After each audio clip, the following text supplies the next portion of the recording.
নমস্কার, আমি নোভা দে। আ তো আমার চ্যানেলের নামটা কি? আমার চ্যানেলের নাম হচ্ছে গিয়ে ব্লাক পল। নামটা সুন্দর তো? আমার নিজের পছন্দে আমি রেখেছি চ্যানেলের নামটা। যাই হোক, যেহেতু আমার চ্যানেলে শুধুমাত্র এই জিনিসগুলো নিয়ে আলোচনা হবে, মানে কালো দুনিয়া, সেটা ক্রাইম সংক্রান্ত হোক বা সেটা প্যারানরমাল হোক বা কিছু ভৌতিক হোক বা এমন কিছু যার কোনো আনসার পাওয়া যায়নি বা যেগুলো আমাদের মানে বোঝার বাইরে, যেটাকে বলে বোঝার বাইরে, এরকম ব্যাপারগুলো নিয়েই আমার চ্যানেলে কথা হবে। তো আজকে আমার সঙ্গে আছেন, উনি হচ্ছেন বিখ্যাত রাইটার মতি নন্দের ছোট মেয়ে। 'কোনে' সিনেমাটা সবাই দেখেছো, মানে আমরা সবাই। সৌমিত্র চ্যাটার্জি অভিনয় করেছিলেন। আর এই সিনেমাটা হেন কেউ নেই যে আমরা মানে দেখিনি। তো সেই যে সিনেমাটার যে গল্পটার যে লেখক ছিলেন মতি নন্দী, আ যাই হোক আমি কাকু ডাকতাম ওনাকে। তো কাকু তো আজকে নেই আমাদের মাঝখানে। তো উনি হচ্ছেন ওনারই ছোট মেয়ে অনন্তরূপা বরা, মানে লিখন। নমস্কার। মানে যেহেতু কাকু একজন অনেক গুণী মানুষ ছিলেন, সেজন্য নামগুলো শুধুমাত্র রূপাদির না, রূপাদির যে ৩ টে বোন, ৩ টে বোনেরই নাম ভীষণ, ভীষণ সুন্দর, মানে একদমই আলাদা সবার থেকে। তো কাকু যেহেতু একটা রাইটার ছিলেন, সেজন্য নামগুলোও খুব সুন্দর, সুন্দর রেখেছিলেন। যাই হোক, রূপালী থাকে হচ্ছে আমাদের শোভাবাজার। আগের দিনেও আমি যেই গল্পটা পড়েছিলাম সেটা শোভাবাজারের গল্পই করেছিলাম। কারণ শোভাবাজারে প্রচুর, প্রচুর বাড়ি আছে। সে জমিদার বাড়ি বলুন বা পুরোনো বাড়ি, সব ১৫০, ২০০, ৩০০ বছরের পুরোনো বাড়ি। আপনারা যারা গেছেন শোভাবাজার, বিকে পাল বা হাড়িটোলা, আপনারা জানেন যে ওখানকার বাড়িগুলো প্রচুর গল্প। আর ওই বাড়িগুলোর ব্যাকগ্রাউন্ডেও প্রচুর গল্প। মানে সবই মেক্সিমাম জমিদার বাড়ি। আর ওই আপনারা তো জানেন জমিদার বাড়িতে অনেক রকম ইতিহাস থাকে, অনেক কিছু থাকে। আম যা বোঝারও বাইরে, মানে সেই বাড়ি, সেরকম একটা বাড়িতে কিন্তু রূপাদিও থাকে। রূপাদির শ্বশুরবাড়ি যেটা থাকে, সুপাদির শ্বশুরবাড়িটাও কিন্তু একটা জমিদার বাড়ি। মানে রূপাদির শ্বশুর তো জমিদার ছিলেন। পুরো একটা জমিদার বাড়ি। ওই যেই ভিটেটায় এখন, মানে যে বাড়িটায় উনি আছেন, ওটাও কিন্তু একটা জমিদার বাড়ি। ওই বাড়িরও অনেক ইতিহাস। আমি ওই বাড়িতে বহুবার গেছি। বহুবার মানে বহুবার এসেছি, বহুবার থেকেছি। আ তো যাই হোক, আপনাদের কাছে আজকে রূপালীর কিছু জীবনের এমন কিছু এক্সপেরিয়েন্স আছে এইসব ব্যাপারে, যেই এক্সপেরিয়েন্সটা রূপালী আজকে আপনাদের সাথে শেয়ার করবে। আমার খুব কাছের মানুষ, আমার খুব প্রিয় মানুষ। আ তো আপনারা শুনুন। আমার জীবনে যেরকম এক্সপেরিয়েন্স আছে সেরকম রূপালীর জীবনেও আছে। আজকে রূপালীরটা রূপালী আপনাদের সাথে শেয়ার করবে। তো রূপালী বলো। নমস্কার। আমি আজকে যে গল্পটা বলবো, গল্পর মতোই আরকি। কিন্তু গল্প না, এটা ঘটনা। বললাম সত্যি, হ্যাঁ। তো ব্যাপারটা হচ্ছে এটা একটা সিনেমা ছিল। গল্প হলে সত্যি না। তো যাই হোক, আমি এবার আসি আমার সেই ঘটনার মধ্যে। আ আমি ছোট থেকেই পেট লাভার। না, একটু বেরোলে এইটা মনে হয়েছে। আগে বলো। সেটা থেকে তোমার ভূতে বিশ্বাস করো? আমি করতাম না। কিন্তু কিছু ঘটনার পর আমি বিশ্বাস করতে শুরু মনে হয় একটা ব্লাক ম্যাজিক এগুলো বিশ্বাস হ্যাঁ, করো? করি। আমি করি। আমার বাড়িতে আমার দিদিরা কেউ করে না। ওরা বিশ্বাস করে না। হয়তো ওদের জীবনে এরকম ঘটনা ওরা হ্যাঁ, যে এই সমস্ত জিনিসের সঙ্গে যারা ফেস করে, যারা এগুলো যাদের সাথে হয় তাদেরকে তারা বিশ্বাস করতে তারা একটা সময়ের পর বাধ্য হবে। হ্যাঁ, এবং আমিও হয়েছি। হুম, আ একটা সময় ছিল কি খুব নরমাল স্মুথ লাইফ। বাবা-মার কাছে থাকতাম। কোন চিন্তা ছিল না, ভাবনা ছিল না। খুব ইজি গোইং লাইফ ছিল। তো তখন তো এইসব নিয়ে ভাবিনি। কিন্তু একটা ঘটনা আমি তখনকারই বলি, তখন আমি ছোট অনেক আমরা যে আবাসনে থাকতাম স্কাইলাইন কোঅপারেটিভ। তো এখানে চট্টগ্রাম, চট্টগ্রাম সব ছেড়ে একদম বড় আরকি। হ্যাঁ, তো এইখা আমি ছোট থেকেই আমি আগেই বলছি খুব ভালোবাসতাম কুকুর বেড়াল। হ্যাঁ, এখনো ভালোবাসি। তা এখানে আমি একটু বলি। আ আ সরি বলছি তার জন্যে। মানে আমি পরিচয় করে দিই, রূপালী কুকুর বিড়ালকে এতটাই ভালোবাসে যে তার জন্য যদি নিজের কিডনিটা ডোনেট করে দিতে হয় কোনো কুকুর বিড়ালকে, সেটা করে দেবে আরকি, এরকম ব্যাপার।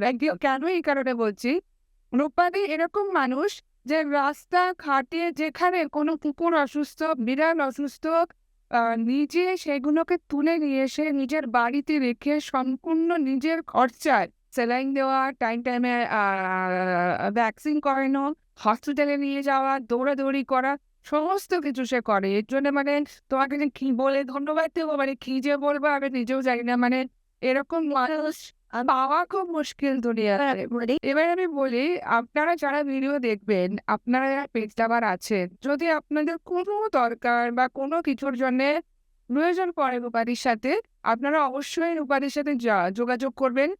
রূপাদির ডেসক্রিপশন বক্সে রূপাদির সবকিছু দেওয়া থাকবে, ঠিক আছে?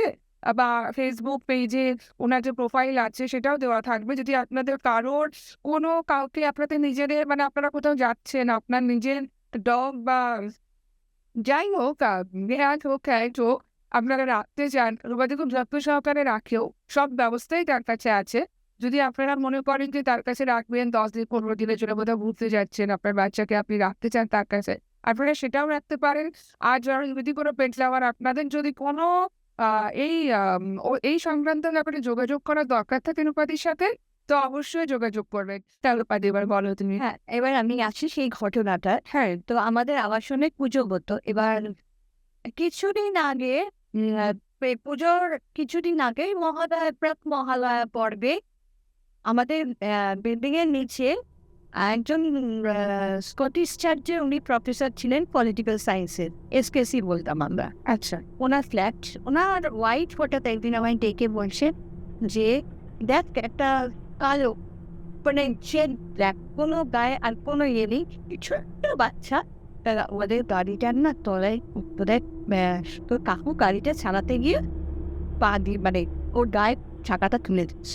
আমি দৌড়ে গেছি, গিয়ে কোথায় আমি এই চেষ্টা করলাম জল দেওয়া, তখন আমারও বয়স কম, আমিও অল্প বয়স, তখন এত এখনকার যেমন আমাদের কথায় কথা আমরা মেয়েদের কাছে দৌড়ই, সল্ট লেকে হসপিটালে যাই, বড় বড় ডাক্তারদের এখন আমরা জানি কি করতে হবে না হবে, এখন প্রত্যেকটা ব্যাপারে আমরা অ্যাওয়ার।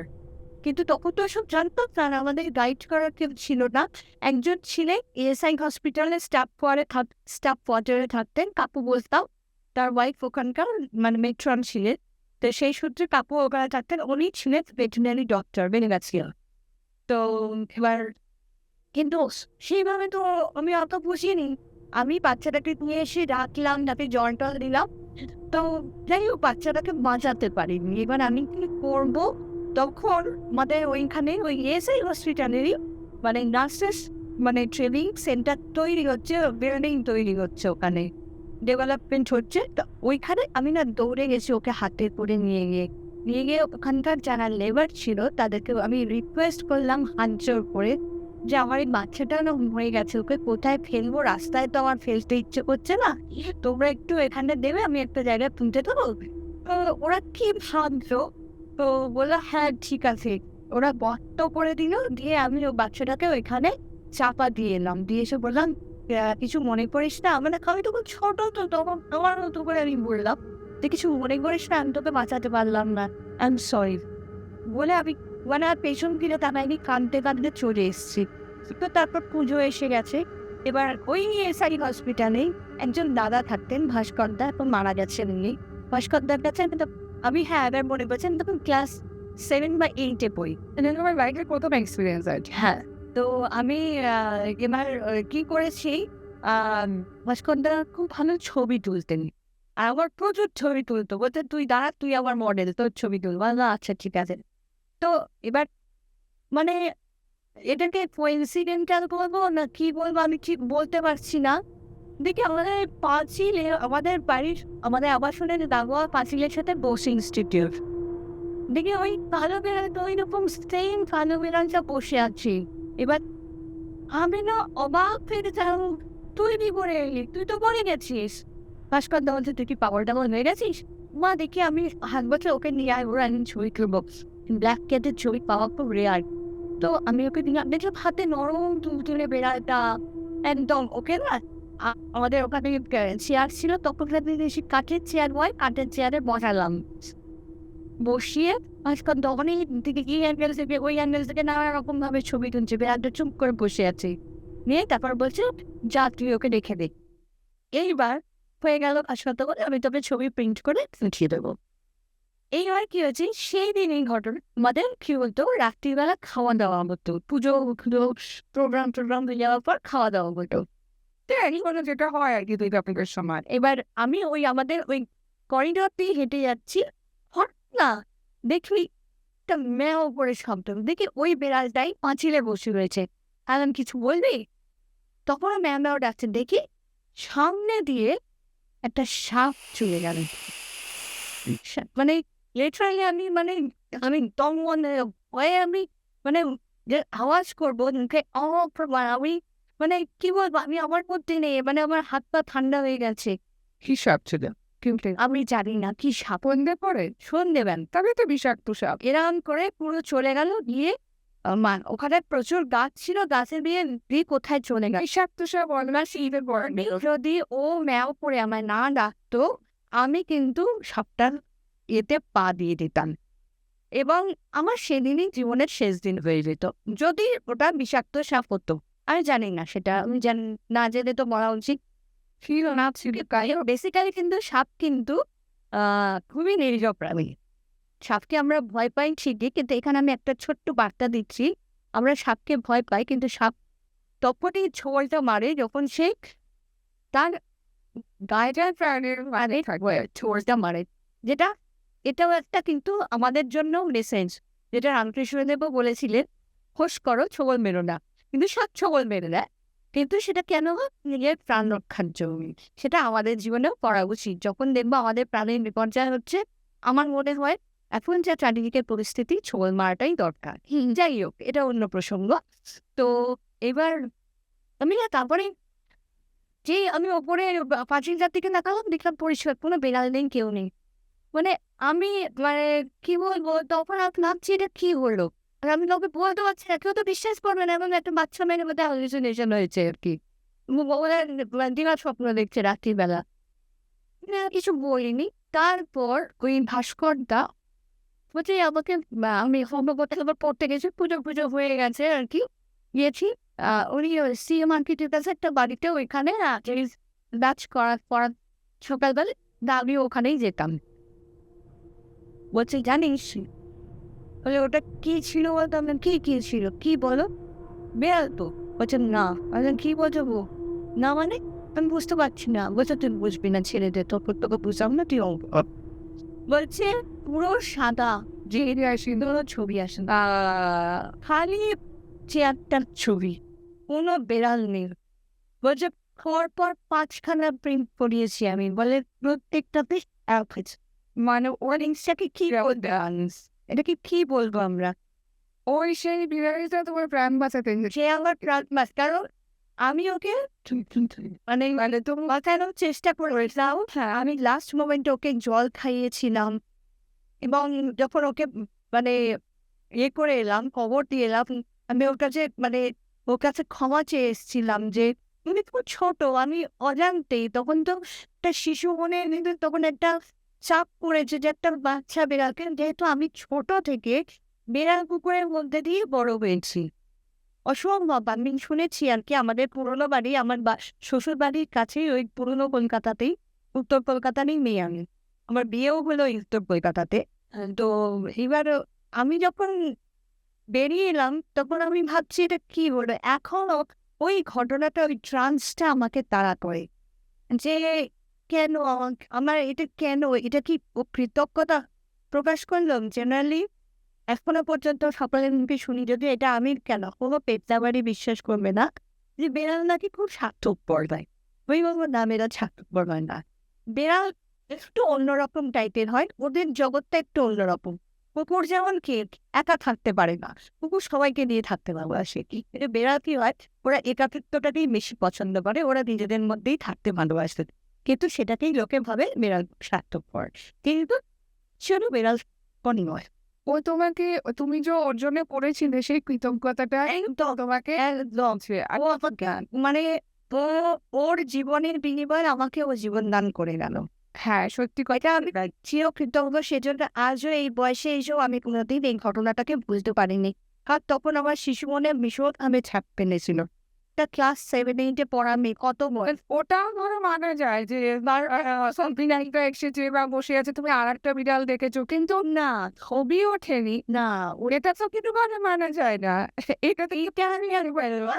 তারপর একটু যখন বড় হতাম, টিনেজ পেরিয়ে আরেকটু বড় যখন হলাম, তখন এবার কি হয়েছে, তখন ওই যে বললাম যার তার পেটে আমার এখনো চুল খুলে বসে আছি।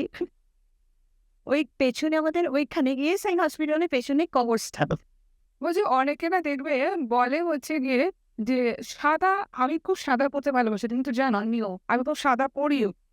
আমাকে অনেকে সাদা পরতে বারণ বারণ করে, মানে পালন সাদা বলে সাদা পরলে নাকি আমি এই জিনিসগুলোকে আরো বেশি করে অ্যাট্রাক্ট করি। কি তাই আমাকে এটাই বলা হয়েছিল।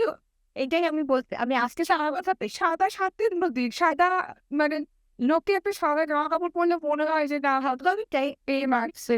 আমি ওই বিষয়টাতেই আসছি। একটু বলো। বিষয়টাতেই আসছি। এইবার হয়েছে কি আম তখন তো ওসব বুঝতাম না, জানতাম না। চুল খোলা মনের আড়ালে চুইংগাম চিবোতে, চিবোতে আসছি। তখন তো মোবাইল ফোনের যুগও ছিল না, কিছুই ছিল না। এবার এসে আমার মতো বাড়ি চলে এসেছে। আমার মা বলছে, "কোথায় গেছিলে?" আমি বন্ধুদের সাথে আমার ওই এসআই মানে ওখানে কোয়ার্টারে অনেক বন্ধু ছিল। মানে বান্ধবী ছিল অপর্ণা। ওর কাছে প্রায় যেতাম ওর ফ্ল্যাটে। আমি ওর ফ্ল্যাটে যেতাম লোভে, লোভে শ্রবণ কুমারের ড্রাগন সিরিজের বই পড়বো বলে। আচ্ছা। ওর কাছে আরাম সিরিজ ছিল। ওই লোভে, লোভে যেতাম। তো এবার ফেরার সময় ওই নামে ওই আ ওই কবরস্থানের গায়ে একটা পুকুর ছিল। এবার পুকুরে লাগোয়া ওদের ইএসআই হসপিটালটা তো সামনের দিকে আছে, পিছনটায় আসে অবস্থা। মানে কবর ওই কবরস্থানের পাঁচিলটা, তারপরে ওদের একটা পুকুর আছে বিশাল বড় একটা। এইবার ওই পাঁচিল ওই পেছন দিয়ে আমি এসেছিলাম বাড়ি চলে। তারপর থেকে এমন কিছু ঘটলো, তখন আবার দিদিদের বিয়ে হয়ে গেছে। আমার একটা চুড়িদার পরেছিলে, চুল সারাচ্ছে। চুল পুরো খোলা। আচ্ছা, তো এইবার রাত্রিবেলা মনে হতো কেউ যেন আমাকে মানে ধরছে।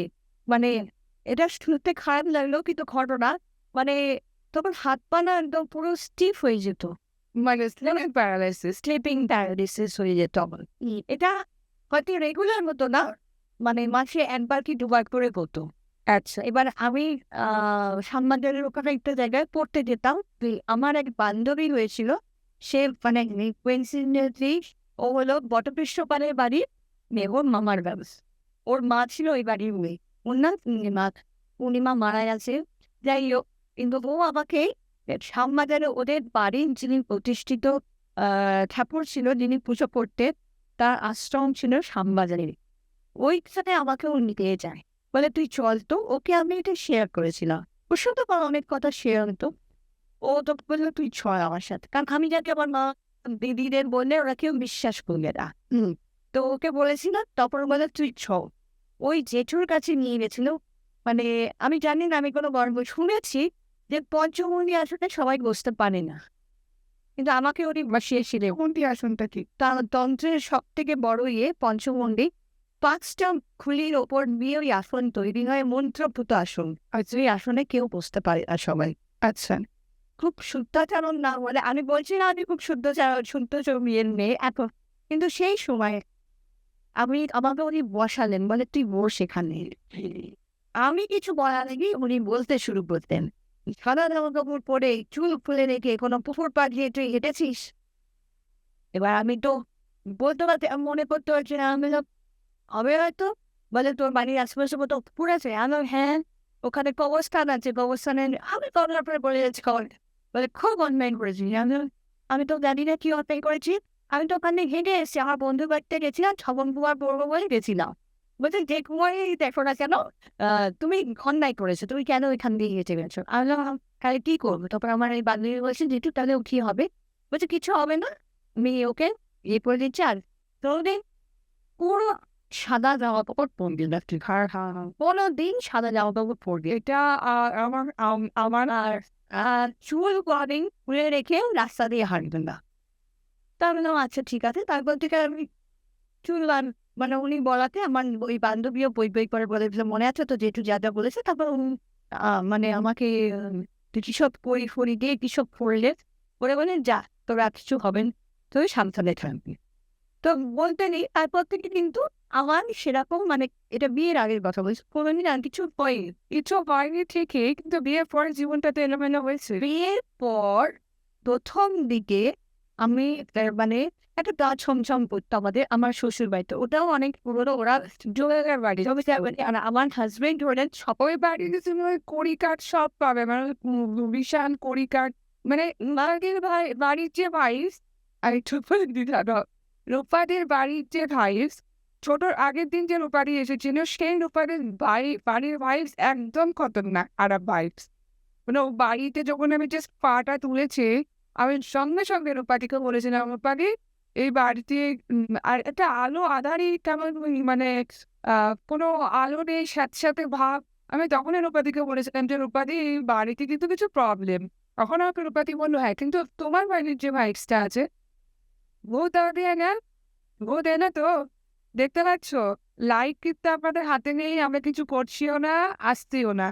ও অটোমেটিক জ্বলছে, অটোমেটিক নিচ্ছে। আমরা কিন্তু কিচ্ছু করিনি। নিজে থেকেই চলে যাবে যে নিবে না তো আবার? কিচ্ছু করিনি। কেউ নেই কিন্তু এখানে।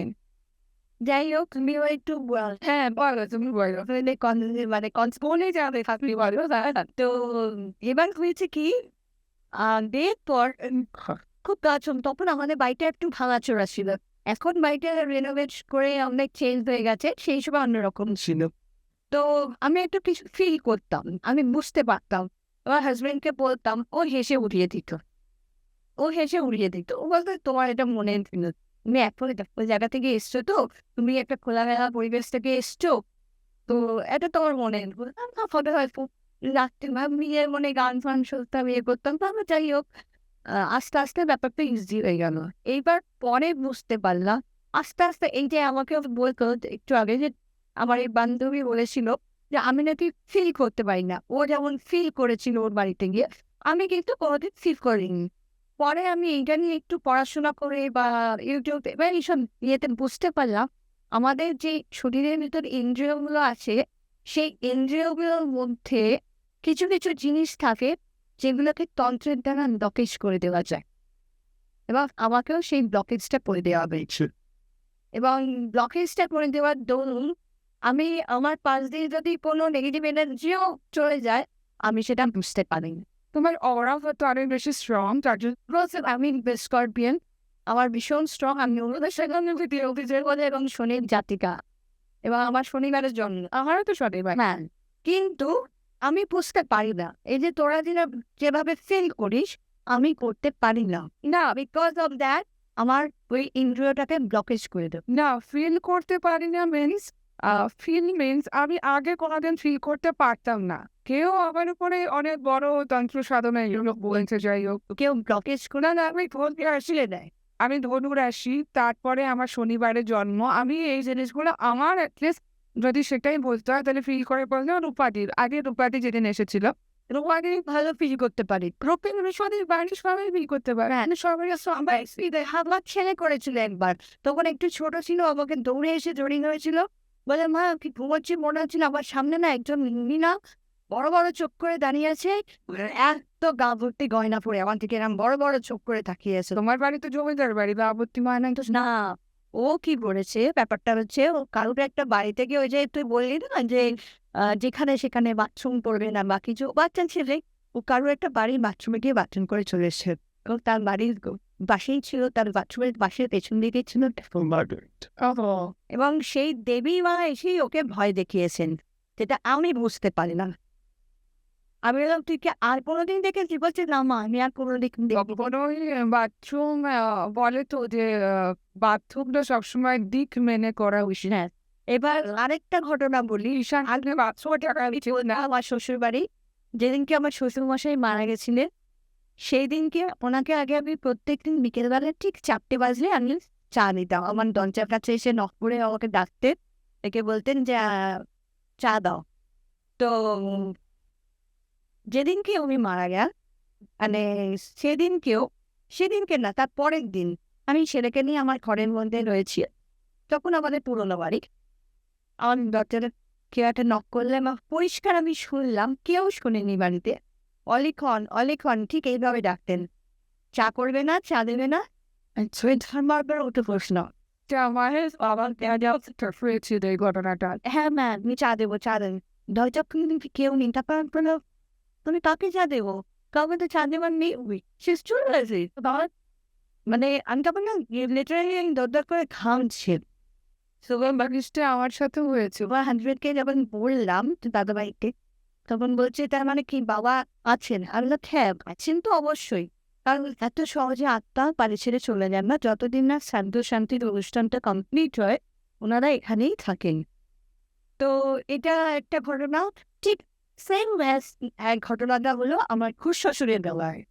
মানে যেদিনকে ইয়ে ছিল, যেটি সে তার উপরে থাকে। ইয়ে না কোশ্চেন, সানডের পর মানে নিয়ম ভঙ্গের দিনকে সকালবেলা আমি না দেখছি কন্টিনিউ ওরা দরজার ওরা তো চাবি দিয়ে চলে গেছে, এরা এরকম করে কেউ যেন ধাক্কাচ্ছে, বিভৎসভাবে ধাক্কাচ্ছে, মানে কান পাতা যাচ্ছে না। তখন আমি আমার হাজব্যান্ডকে ডেকে আনলাম, তুমি দেখো কি হচ্ছে, ভিতরে কি আছে, কি আছে, কে ধাক্কা মারছে, কে দরজা নক করছে। তখনও বলছে কি হয়েছে, কি হয়েছে, তুমি দরজা ধাক্কা দিচ্ছ কেন, কি হয়েছে বলো আমাকে, কষ্ট হচ্ছে, তুমি বেরোবে, তোমাকে চাবি দিয়ে চলে গেছে, তালা দিয়ে চলে গেছে। হ্যাঁ, তখন কথা কমে যাচ্ছে, ও যখন কথা বলছে না তখন টোটালি স্টপ। কিন্তু যেই ও থেমে যাচ্ছে সঙ্গে সঙ্গে আমার ধাক্কা, তখন বলছে চা খাবে, চা খাবে, খুব চা খেতে ভালোবাসে। আচ্ছা, চা খাবে, আমাকে বলছে দেখুন তুমি এক কাপ চা করে নিয়ে এসো তো। আর বল সকালে কাকুর এই দরজার সামনে তুমি চা দেবে। আমি সঙ্গে সঙ্গে দৌড়ে নিচে গিয়ে এক কাপ চা আর দুটো বিস্কিট এনে দেওয়ার পর ওই ধাক্কা দেওয়াটা বন্ধ হলো। আর যেদিনকে শ্রাদ্ধের দিন আমার হাজব্যান্ডই শ্রাদ্ধ করেছিলেন, উনি খুব সিগারেট খেতে করে গলায় ক্যান্সার হয়েছিল। সিগারেটটা সবাই দেখেছে, ইভেন ঠাকুরমশাইরাও। সিগারেটটা টোটালি যেমন টানলে পরে যে আগুনটা জ্বলে আস্তে আস্তে নিভে যায় পুরো হয়েছে। বাট এটা যদি তখন মাথায় আসেনি, কেউ যদি রেকর্ডিং করতো না, তাহলে এটা একটা বড় প্রমাণ থাকতো। তো উনি এসে পুরো সিগারেটটা খেয়ে বেরিয়ে গেছেন এবং উনি সেই দিনকে পুরোপুরি এসেছিলেন, এসে পুরো শান্তির সময়টুকু ছিলেন এবং ওই সিগারেটটা উনি খেয়ে গেলেন। না হতে পারে। আমি বলবো এই কারণে হয়, কারণ আমি আমার মার বেলাতেও দেখেছি, আমার বাবার বেলাতেও দেখেছি। তুমি যে কবরস্থানের ঘটনাটা বললে, সেম আমার এরকম একটা ঘটেছিল। মানে আমিও তখন ছোটই, তখন তো অত বুঝ থাকে না। চুল তো ছাড়া ছিল না নিয়ে লোকেশি, তুমি জানো। তো সেই চুল ছাড়ার জন্য আমার ছিল। এবার চুল ছেড়ে এখনো সেটা আছে আমার। তো আমি আর আমার বাবা তো বোন আর কি, দুজনে মিলে কবরস্থানের পাশ দিয়ে চুল ছেড়ে ঘুরছিলাম। এর পাশে খবর, এর পাশে খবর, খবর বলছি। যাই হোক, আগেকার দিনে তো জানো, আমাদের এখন যেমন অনেক বাড়িঘর হয়ে গেছে, তখন ওগুলো ভয় লাগতো না। আর আমি যেখানে বলছি সেটা হচ্ছে বেড়াচাপা, যেটা মানে বসিরহাট ওই লাইনে।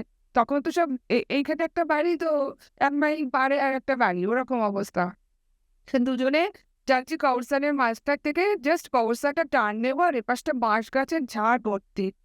একটা কোথা থেকে একটা আওয়াজ, কিসের আওয়াজ আজ অবধি আমি সেই আওয়াজটা বুঝলাম না। এমন জোরে আওয়াজটা হতে লাগলো, আমরা দুজনে পরীক্ষিত ভয়ে সেই যে দৌড় মেরেছি, ওই দৌড় মেরেছি সেই সামনে গিয়ে যেখানে গ্রাম পেয়েছি, সেই গ্রামে গিয়ে লাস্টে ওই আমাদের ফিরে দৌড় বন্ধ করেছি। মানে এমন ভয় পেয়েছিলাম। আর যত আমরা দৌড়াচ্ছি আর ওই আওয়াজটা তত আমাদের পিছন পিছন পিছন পিছন আসতে দেয়। একদমই মানে আমি মানে ও ইন্ডিকেট করলো তো আমার প্রেমিসার মধ্যে থাকবে না। ঘর নেই, বাড়ি নেই, দূর-দূরান্তে কিছু নেই, শুধু কবরস্থান। তার মধ্যে থেকে দুটো ছেলে ছেড়ে তখন তো সব মানি না। আর ছোটবেলায় আমাদের যেরকম হয়, বিরক্ত হয় যে ওনাদের এখন এই যে আমি যা শুনেছি, আমি জানি না সত্যি মিথ্যে, নিউ টাউনের যেসব বাড়িঘর তো হচ্ছে ওখানে কিন্তু অনেকে থাকতে পারছে না, বিকজ ওইটা অ্যাকচুয়ালি ওই মুসলিম অধ্যুষিত জায়গা ছিল, তো জায়গাগুলো ম্যাক্সিমাম মুসলিমদের ঘর বাড়ি ছিল এবং ওখানে প্রচুর কবর আছে। রুবা একটা ঘটনা বোধহয় বলেনি তোকে, বোধহয় বলবে আমার ওর ছেলের নারায়ণা স্কুল ছিল ওই নিউ টাউনের ওখানে।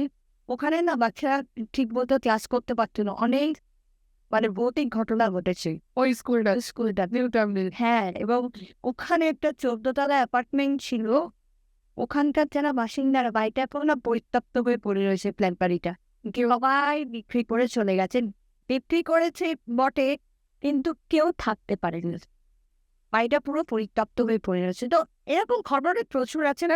আমি মানে আমার সাথে এরকম হচ্ছে, আমরা দৌড়েছি, আমি আরো এমন দৌড়েছি যে যেখানে সামনে প্রথমে একটা ড্রাম পেয়েছে সেইখানে গিয়ে সে দৌড় আর যত দৌড়াচ্ছে ততই আওয়াজটা পিছনে মানে জোরে ধাওয়া করছে আমার ভেতরে। তখন তো তাও অত মাথা টাথা অত নাই হয়েছিল আমি কিছুতে ভয় টয় পেয়েছি যেরকম হয়। তো সেইখান থেকে যেমন বলতো কি হাওয়া বাতাস ছিল। হ্যাঁ আমরা হেসে উড়িয়ে দিতাম। আমি আপনারা মানুষ আর আপনারা না না মানে আমি ভূত দেখেছি। ভূত এক্সিস্ট করে বলে কিছু হয় না। আমি এই জায়গাটা একটু ইন্টারাপ্ট করলাম। একটা এটাকে ভূত বলবো না, এটা হলো মানে এনার্জি বলো, সোল বলো, ভূত বলো, এনার্জি বলো, সোল বলো, সেটা হলো এনার্জি। যা সো নেগেটিভ শুধু নেগেটিভ না, নেগেটিভ পজিটিভ বোথ আছে, বাট তুমি সেটা ভূত বলো। তুমি যদি তাই বলো তাহলে আমাদের তো হনুমান চালিসাতে লেখাই আছে ভূত পিসাচে নিকটে नहीं आवे। তো ভূত তো এক্সিস্ট করে নইলে একটা হনুমান চালিসাতে কি পাওয়ার বা বা একটা ভজন ব্যানার্জি কি পাওয়ার, সেটা আমার থেকে বড় সাক্ষী দুনিয়ায় কেউ নেই। কারণ আমার হাজবেন্ড 50 বার 52 বার পায়খানা করে ট্রেন থেকে আমি মহেন্দ্রপুর বালাজি গেছি, তাকে নিয়ে এসেছি, সে শুধু তাকে শুধু বাঁচিয়ে এনে ফিরিয়ে এনেছিলাম। একটা মানুষ আপনারা আমাকে বলুন যার বয়স 62, সে যদি 50 টাইমস 40 করে, তার যদি 105 জ্বর হয়, তা 104 জ্বর হয়, তার যদি তার সাথে সে যদি বমি করে, আর বমির সাথে কি বেরোচ্ছে এরকম বড় বড় আঙুর দেখেছেন আপনারা সবুজ রঙের, এই বড় বড় লম্বা লম্বা ওই আঙুরের মতন মুখ থেকে বেরোলো, ফট করে ফুটবলের মতন বেসিনে গিয়ে পড়লো। এগুলো আমার চোখে দেখা। শুধু একটা মানে শুধু হনুমান চালিসা আর বজরং বালির উপর ভরসা করে যদি সেই মানুষটা বেঁচে দিনে আসতে পারে, আপনারা আমাকে বলুন কেউ আসতে পারে? আমি তার জলজ্যান্ত উদাহরণ। তারপরে গিয়ে তো ওই রাম সীতা মন্দিরে এপাশ থেকে পাল্টি খেয়ে এদিকে যাচ্ছে, এপাশ থেকে পাল্টি খেয়ে গড়াগড়ি এদিকে যাচ্ছে না, ও পজেসড হয়ে আছে। বলতে আমার শরীর ধরে যাচ্ছে, আমি আর থাকতে পারছি না, এক্ষুনি বেরিয়ে চলো, এত কিছু হয়েছে। তো আমি নিজে এর সাক্ষী।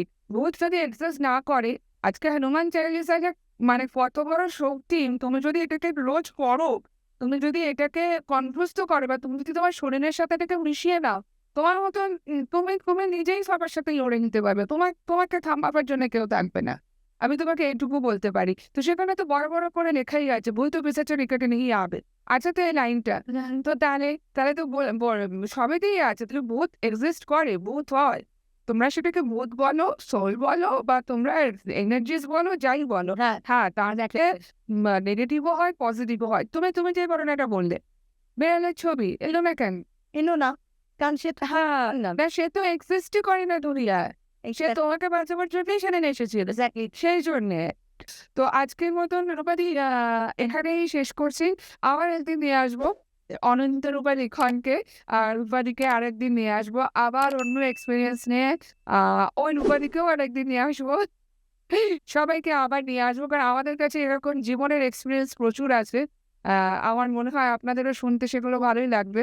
শুধু সেগুলোকে জীবনে বোঝা বানিয়ে নিয়ে চলে যাবো এরকম তো হয় না। আপনারাও শুনুন। থ্যাংক ইউ সো মাচ আমাদেরকে সুন্দর করে শোনার জন্যে। অনেক অনেক ধন্যবাদ। Thank you.